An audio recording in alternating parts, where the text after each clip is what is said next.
자, 이어서 우리 3차 두 번째 시간 할게요. 컨벤션 개체지 선정 전략에 대해서 같이 공부해 보도록 하겠습니다.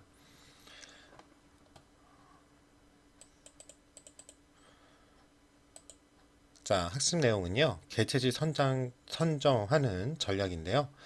우리가 향후 개체지 선정할 때 어떻게 전략을 수립해야 되는지 우리가 배워보도록 할게요.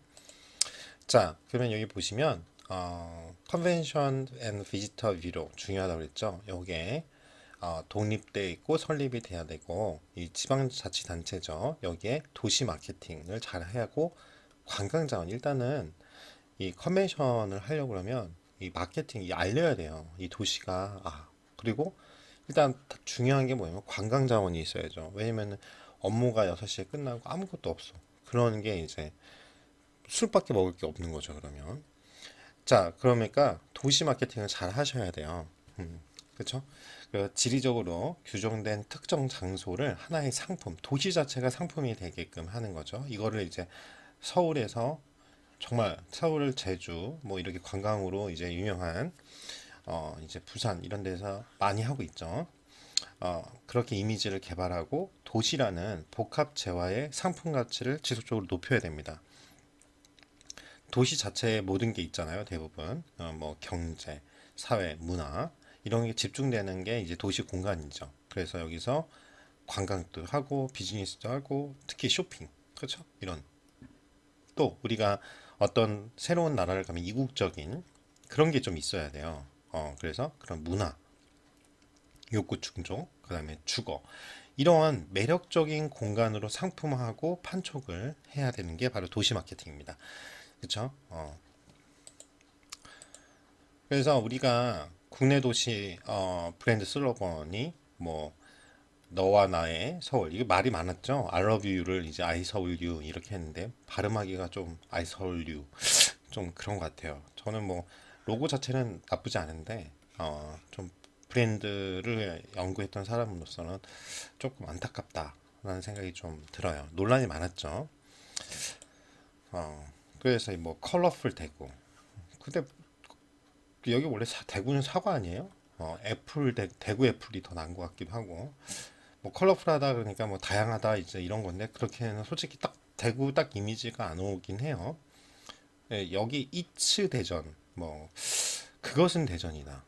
좀 뭐 여기 뭐 인터레스팅 뭐 여기 보시면 여기가 과학 도시라서 트레디션 앤 뭐 전통과 문화 뭐 사이언스 앤 테크놀 이게 차라리 저 나은 것 같은데 차라리 IT 대전 뭐 이랬으면은 더 좋지 않았을까. 대덕 연구단지가 있었으니까.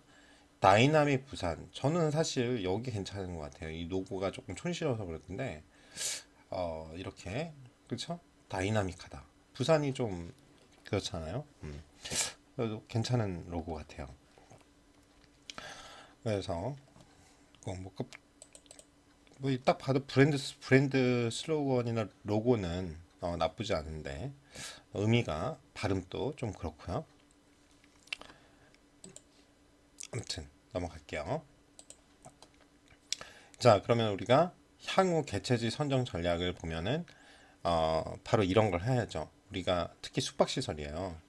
그래서 우리가 숙박시설 막 확충한다 막 했었잖아요. 이제 근데 그 정확한 타겟팅을 못 하는 거예요. 그 우리가 그 숙박시설을 서울이나 이런 데 막 했던 거는 중국 분들 관광객들이 많이 오거든요. 근데 이분들이 원했던 게 뭐냐면 가성비 좋은 시스템 그런 그 호텔을 묵고 싶은 거예요. 한 5만 원에서 10만 원 정도 사이에서 이제 묵을 수 있는 데를 봤더니 너무 차이가 많이 나는 거죠. 그냥 4성 호텔이 그 당시에도 다 지금은 뭐 점점 호텔이 많아져가지고 코로나 이전에 15만 원까지 떨어졌거든요. 근데 지금 뭐 15만 원이 뭐예요? 뭐 4성 같은 경우는 10만 원. 뭐 이게 이제 5성 호텔이죠. 코로나 한 다음부터는 근데 이제 문제는 이런 4성 호텔을 뿐만 아니라 이 모텔들이라고 돼 있는 아니면 호텔이지만 객실이 한 100개 정도 있는 호텔들의 고급화 전략이 좀 필요했던 거죠. 근데 이제 그런 거를 특히 이제 가장 중국 분들이 여러분 이제 관광 이제 나가셔야 될 사람이니까 아셔야 되는 게 일본 분들은 여성 고객 같은 경우는 쇼핑입니다. 그래서 명동, 그쵸? 동대문을 선호하시는 거예요. 얘는 24시간 할 수 있고 무엇보다 우리나라가 치안이 잘 돼 있잖아요. 그게 커요. 외국 분들이 와가지고 놀랍니다. 우리가 뭐 페리스나 이런 데 가잖아요. 소매치기 엄청납니다. 소매치기. 이런 게 선진국이지만 굉장히 그 빈부 격차도 심할 뿐만 아니라 소매치기나 치안이 그렇게 강력 범죄는 뭐 잘하지만 일반적인 것들은 느려요. 어, 행정이나 이런 경찰이나 그쵸? 치안이 좀 안 좋습니다. 그나마 이제 여러분 알다시피 미국도 치안이 불안정하지만 라스베가스 같은 경우에는 그쵸? 그 메인 거리 있잖아요. 거기는 이제 저녁에 원래 24시간 하는 거고 가능한 게 그 치안이 여기는 좀 좋아요. 근데 이제 구 라스베가스라고 좀만 가도 굉장히 치안이 총기 사고도 있고 LA 같은 경우는 뭐 말할 것도 없죠. 주말에는 뭐 저도 이제 다운타운 근처 좀 저렴한 데 아파트 살았는데요. 금요일마다 헬기가 엄청 떠요. 그쵸? 총기 사고도 엄청나고 총기가 있는 나라다 보니까 근데 여러분 알다시피 미국도 중국이랑 똑같이 굉장히 이 경찰들 이 공권력이 강하죠.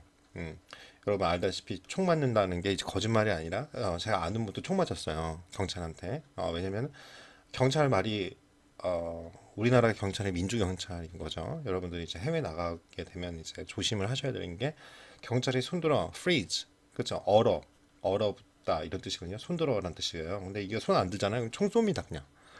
어 그리고 만약 여러분들이 개긴다 쏴요 총으로 그냥. 어, 공권력이 아예 헌법에 그렇게 돼 있습니다. 자기 자신을 위협하면 미국 헌법에 총기를 왜 허용하냐면요. 이 미국이란 나라 자체가 이제 사실 정복자잖아요. 인디언들 하고 이제 싸워가지고 했고 이제 서부 개척 역사를 보시면 이렇게 미국이 생겼으면 여기서 이렇게 갈 때 인디언들이 다 있을 거 아니에요. 근데 처음에 이 서부를 개척하기 어떻게 됐어요? 이거 꼬셨죠 사람들을. 자 서부로 가서 여러분들이 깃발을 꽂으면 바로 당신 땅이요. 지켜가지고 2년간 버티면 뭐 이런 식이었어요. 그리고 이 캘리포니아 LA가 이제 골든 스테이트라고 하는 게 여기서 사금이라고 금이 나왔어요. 그러니까 이제 소문이 나니까 여러분 안 그러겠어요? 저희 금 나온다는데 가서 깃발 꽂으면 내 땅이라는데 근데 중간에 인디언들이 있네? 총으로 다 싼 거죠. 그러면 여러분들 인디언들이 땅을 뺏은 백인들을 가만두겠어요? 여기 살고 있으면 이게 공격했을 거 아니에요. 그쵸? 여러분들이 그 디즈니 만나면 포타혼타스인가? 혼카 뭐 기억이 안 나네요. 포타혼타스인가요? 그리고 최근에 뭐 유역비 나왔잖아요. 그 송 송중기가 아닌데 송 누구랑 사귀었던 분, 그분 나와가지고 유명해졌잖아요. 그 뮬란, 맞나? 그쵸? 요런 거. 아무튼 그렇게 하다 보니까 미국 헌법에 자기 자신을 지키기 위해서 등록을 하면 등록제입니다. 총기를 허용합니다.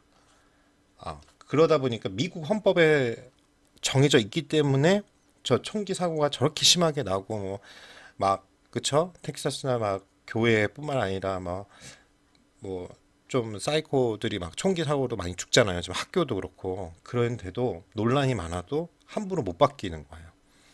총으로 일어난 나라기 때문에 그쵸? 정복한 나라기 때문에 인디언들을 그게 이제 미국입니다. 그래서 공권력이 세요. 중국도 저도 가서 봤지만 공권력이 굉장히 세거든요. 중국은 여러분 참고로 하는 게 중국도 이제 공안이라고 하죠. 참고로 공안 이런 거 아셔야 돼요. 공안 진짜 두려워합니다. 왜냐면 공안한테 막 개기는 내가 상하이에서 진짜 본 거거든요. 공안한테 이게 자전거 하다가 뭐라고 개기더라고요. 한마디로 뭐라고 하니까 이 공안을 때렸어요. 공안이 열받아가지고 무전기를 막 치더라고요. 여러분 알다시피 싸움 구경이 제일 재밌잖아요. 이렇게 봤어요. 제 경찰한테 그러네. 중국에서 이랬어요. 근데 아니나 다를까. 갑자기 이 사이기 있잖아요. 오토바이가 10대가 오더라고요. 그리고 이 친구를 이제 막대기 알죠? 그 전기 뭐 이렇게 지직하는 거. 이걸로 20명이 막, 근데 여기 중국 법에 공산당이잖아요. 중국 법에 써 있어요. 중국 공산당이나 중국의 공권력에 하면 죽여도 된대요. 그쵸? 매 맞아가지고 남들이 봤을 때 인민재판이라는 게 있잖아요. 인민의 안전을 위해서 위협할 때는 어, 때렸는데 이게 어떻게 하다가 죽었다? 그럼 오케이. 이게 중국입니다. 근데 미국도 그래요. 여러분 보다시피 미국에서 얼마 전에 막 흑인들 할 때 살려달라고 했는데도 그냥 목 졸라가지고 그래가지고 지금 난리가 났었잖아요. 아 근데 뭐 아무튼 미국이 그런 나라예요. 그러니까 조심하셔야 됩니다. 그래서 이제 치안 문제 그런 게 되게 중요하다 이거예요. 치안이 진짜 중요해요. 그래서 이런 미비한 호텔이나 숙박시설 뭐 하다가 이렇게 나왔지? 아무튼 치안. 그렇죠. 일본 분들은 여성분들 그리고 일본 분들은 여성분들이 같이 호텔을 오니까 이 호텔에서 침대가 두 개 있는 트윈 베드라고 하죠. 이걸 굉장히 선호하세요. 왜냐면 미국은 원래 일본은 호텔을 가보시면 어떻게 되냐면 저도 가봐서 했는데요. 이제 이 침대가 하나 추가되면 같은 객실 가격이어도 추가 요금을 사람에 따라서 추가 요금이 지불됩니다. 근데 일단 우리는 이제 기본적으로 트윈이나 더블이나 가격이 차이가 이미 여기에 이제 침대가 두 개 있으니까 이미 반영이 돼 있어요. 객실료에. 그리고 이제 세 명인데 엑스트라 베드라고 하죠. 추가 조그만 베드를 더 넣을 때는 이제 7, 8만 원씩 더 청구를 하는 경향이 있거든요. 보통 5만 원, 리조트는. 보통 공식 가격이 그래요. 1박당. 근데 이제 인당 인원은 더 추가 요금을 안 받죠. 그 차이가 좀 있습니다. 그래서 일본 분들은 여성분들이 특히 서울에 오시면 쇼핑 목적으로 오시는 분들이 되게 많고 즉 안전에 대한 이런 게 굉장히 커요. 그래서 예를 들어서 이게 진짜 코리아 디스카운트라고 하는 게 뭐냐면 북한이 존재했는데 북한에서 이제 뭐 이렇게 ICBM 터트리잖아요. 그러면은 단체로 그냥 다 취소가 돼요. 그냥 일본 분들이 옛날엔 단체도 많이 왔는데 진짜 거짓말 아니라 한 30실이 그냥 한 번에 그냥 그쵸? 다 취소가 돼버려요. 그러면 우리는 이걸 채워야 되니까 동남아 단체를 받죠. 그런 식으로 이제 보통 했던 것 같아요. 그리고 중국 분들은 특징이 침대가 커야 돼요. 침대가 커야 되고요. 따요. 큰 따. 그렇죠? 그리고 그것보다는 합리적인 개인주의적 성향이 있어요. 미국 분들하고 좀 많이 비슷해요. 자기들이 이제 중국이잖아요. 쫑구어잖아요. 그러니까 어, 가운데 있다, 중심이다 이 생각이 좀 강합니다. 그렇죠?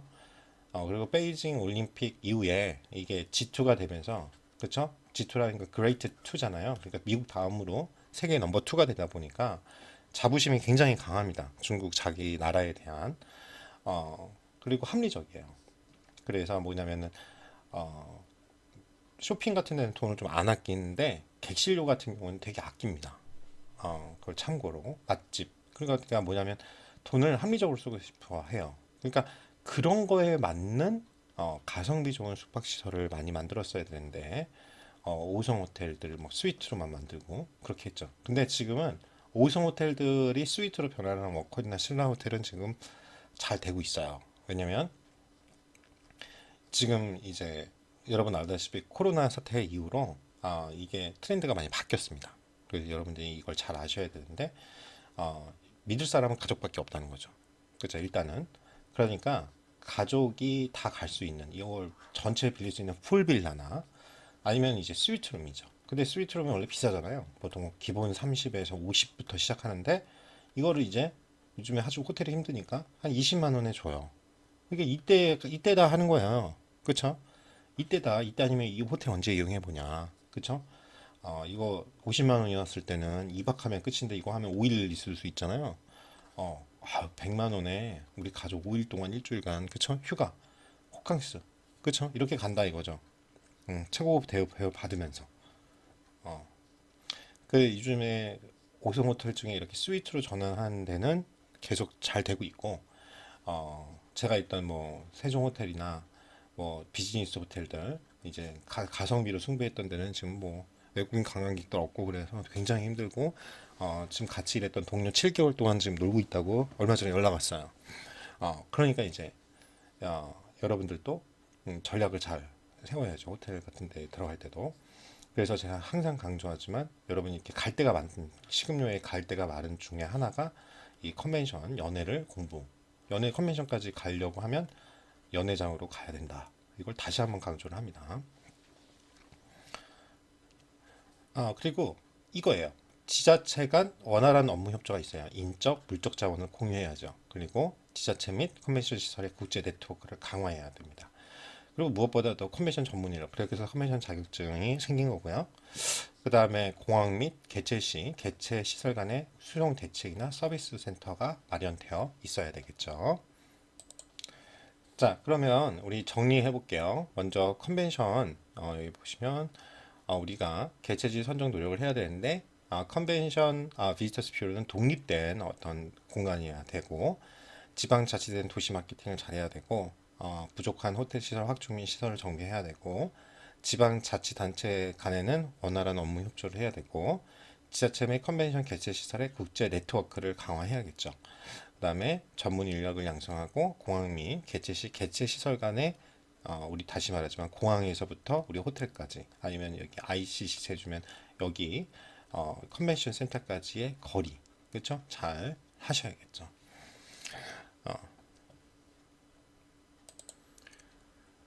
자, 이어서 우리 3주차 유치 및 기획 절차에 대해서 공부해 볼게요. 그러면 우리가 첫 번째 단계로 컨벤션을 어떻게 하면 유치할 수 있을까? 그 유치 절차에 대해서 공부를 해 보겠습니다. 자, 1단계 컨벤션 유치 절차인데요. 보시면은 우리가 컨벤션 유치 절차에 대해서 배울 거고요. 그 두 번째는 이제 컨벤션 그러면 목표를 설정하고 이제 프로그램 디자인을 해야죠. 이게 그대로 이제 나중에 여러분들이 실기 시험을 보는 제안서로 연결이 되고요. 그 다음에 항상 제안서에는 마지막에 뭐가 나오면 예산, 그러니까 현실적이죠. 예산 수립하고 운영하고 나중에 평가하는 그런 과정을 배워보도록 하겠습니다. 그러면 컨벤션 유치 절차에 대해서 학습하고요. 그거를 이해하고 설명할 수 있다. 이제 이런 내용이고요. 자, 그런 다음에 이제 학습해 볼게요. 보면은 컨벤션 유치 절차. 첫 번째, 두 번째, 세 번째, 네 번째, 다섯 번째 이렇게 하는데요. 첫 번째는요, 우리가 본부로부터 입후보 신청서를 접수를 받아요. 그렇죠? 그러니까 컨벤션 주최 측에서 우리가 이렇게 공문을 딱 띄우죠. 우리 어떤 행사를 한다, 아셈 회의를 한다. 여기 참여할 분들 와라. 이제 하는 거죠. 그러면 입후보 신청서를 우리가 딱 제출하면 받습니다. 그런 다음에 어떻게 해요? 이 후보의 조건이나 유치 타당성을 검토합니다. 그러니까 주최 측의 부담 사항이 뭐가 있고 이런 것들을 검토하는 거죠. 그래서 개최 능력이 여기에 있는지 그리고 지리적, 정치적 요인을 검토를 합니다. 그다음에 유치 방침을 결정합니다. 우리가 이걸 행사를 유치하겠다. 그러면 유치 기관과 협의하고 위원회를 조직하는 거죠. 우리가 뭐 올림픽이나 월드컵 할 때도 똑같아요. 이런 행사 유치하려고 하면 잘 기억해 두시고요.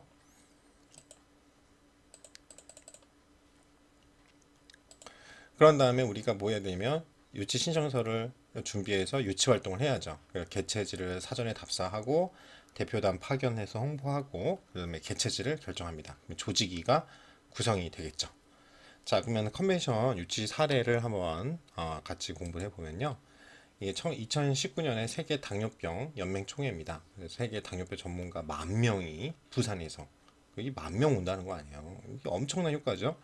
부산시가 2019 국제 당뇨병 연맹 총회를 유치를 했는데 외국인 10,000명으로 하면 파급 효과가 봐요. 637억이에요. 그렇죠. 여기 10,000명이 투숙한다고 생각해 보세요. 그렇죠? 그다음 보시면 컨벤션 개최 시기별 명칭입니다. 우리가 이건 용어로도 많이 아셔야 되는데요. 이거 토익에 그대로 나오죠. 토익에서도 뭐 비엔날레, 그렇죠?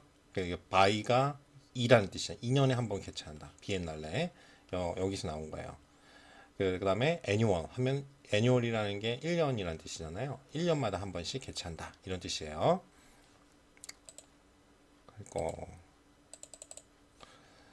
그다음에 이제 트라이애니얼 그러면 이제 트라이라는 게 트라이앵글 이런 게 아시죠? 3년이라는 뜻이죠. 그다음에 쿼드가 4년이에요. 4년 만에 한 번. 월드컵 뭐 이런 거 올림픽 이런 거지. 4년에 한 번. 있고요. 그리고 이 컨벤션 우리가 유치 신청, 유치 제안서, 그러니까 제안서 작성하는 게 그래서 중요합니다. 이거 포함해야 될 내용이 우리 집계기관장의 공식 유치, 우리는 이런 일에 이래서 유치하고 싶습니다. 이 행사를 하고 초청 및 지지 서신이죠. 정부 측의 이제 지지를 받는 거죠. 큰 국제 행사는. 그다음에 회의 개최는 시기는 이렇고 장소는 우리가 이런 걸 준비할 수 있습니다. 예를 들어서 우리 서울, 부산 이렇게 제안을 하는 거죠. 출입국 항공교통편이나 비자를 특별히 뭐 연장해 준다든가 어떻게 하는 내용들을 설명하고 또 이제 중요한 게 베뉴, 그렇죠? 회의 장소, 회의 시설을 소개합니다. 그리고 이 근처에 이런 숙박 시설들이 있다. 그래서 숙박 요금 같은 경우도 포함해서 제안을 하는 거죠.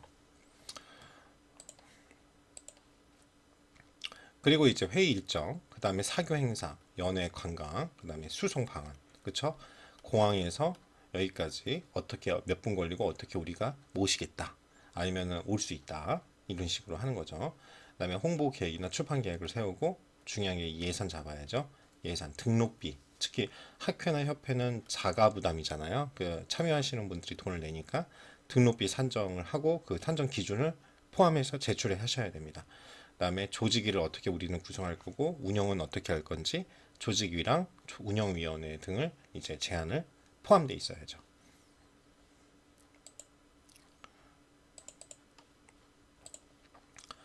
그 다음에 컨벤션 유치 선정, 즉 개최지를 결정하는 방식입니다. By invitation, 뭐예요? 이게 제안이죠. 초대니까. 초대에 의해서니까 폐쇄적인 입찰입니다. 아무나 하는 게 아니라 조건이 되는 후보만에게 초대를 하는 거야. 자, 당신들에게만 오퍼를 하니 좋은 제안을 나타내 주시면 우리가 당신네 도시나 또는 국가에게만 주겠다. 그래서 예를 들어 특정 국가 한 개국만을 초대하는 거예요. 정부 주관 회의나 소규모 회의, 대체적으로 주최 국가에서 개최 비용을 합니다. 이렇게 되고요. 그 다음에 부분 클로즈드 비딩이죠. 말 그대로 막혀 있어요. 폐쇄된 입찰 방식인데요. 특정 지역에 한정해서 초청하는 거예요. 뭐 아시아, 유럽, 북미 이런데 대부분의 국제회의가 폐쇄 입찰 방식입니다. 특정 지역, 왜냐면은 이 대부분 큰 국제회의는요 순환해요. 그러니까 5대양 6대주잖아요. 그러니까 6개, 이번에는 뭐 예를 들어서 아시아다 그러면은 여기서만 하지 않고 공평하게 뭐 그 다음에는 북미 지역에서 하고 그 다음에 뭐 이쪽 가서 유럽, 뭐 아프리카, 이제 대부분의 국제회의나 국제 행사들이 다 이렇게 일부러 공평한 기회를 주기 위해서 지역 순환을 합니다. 이게 부분 폐쇄 입찰 방식 기억하시고요. By limited open bidding, 제한 공개 입찰 방식이에요. 전 세계를 대상으로 의향서를 받는 거예요. 대신 두세 개 국가를 우선 협상 대상자로 선정합니다. 그렇죠? 제한된 이런 뜻이죠. Limited open, 오픈하되 제한된 오픈. 그래서 보통 이게 일반 회사나 공기업에서 하는 방식이에요. 저도 공기업 다닐 때 이제 수의 계약이라는 게 있어요. 임의로 이제 한 군데만 아까 아침에 배운 요거랑 같죠? 어떤 방식이냐면 잠시만요.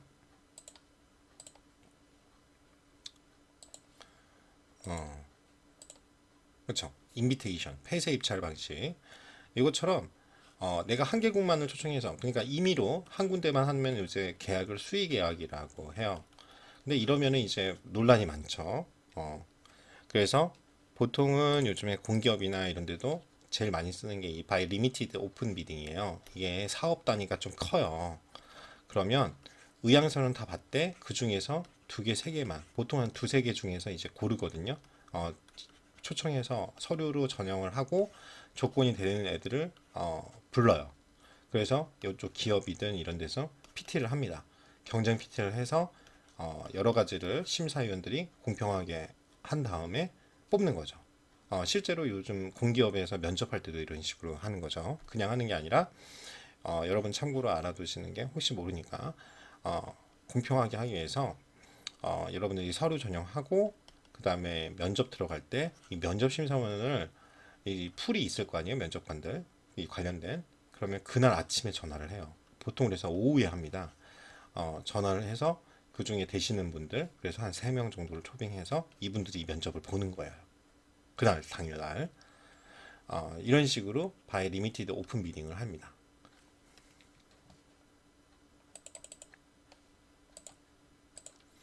그 다음에 완전 공개 입찰이죠. 전 세계 모든 회원국에서 경매 방식으로 여기가 더 싸네요. 당신 이런 식으로 하는 게 이제 complete open 완전히 오픈되어 있는 입찰 방식. 그래서 비딩이란 말 꼭 기억하셔야 돼요.